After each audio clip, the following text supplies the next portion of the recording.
Naglaan ang Department of Education ng humigit 4 billion pesos na pondo para sa kanilang aral program.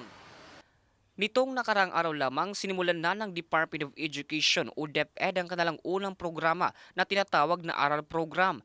Ang naturang programa ay para umano sa mga mag-aaral mula grade 1 hanggang grade 10.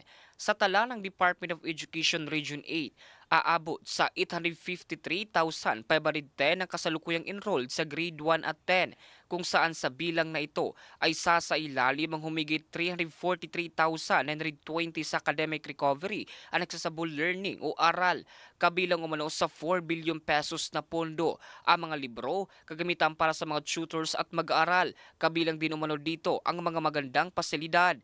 Ayon kay Jerome Buenviaje, Assistant Secretary for Curriculum and Teaching ng Department of Education, isa umano ito sa mga hakbang ng kanilang departamento upang tugunan ang tumataas na bilang ng mga mag-aaral na nahihirapan sa pagbabasa at pangunawa.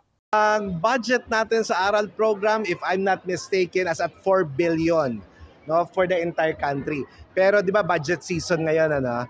Nanghihingi pa tayo ng additional. Baka naman. So we are asking for additional para higit nating masuportahan. Alam niyo ang paggagastusan natin ito, learning materials.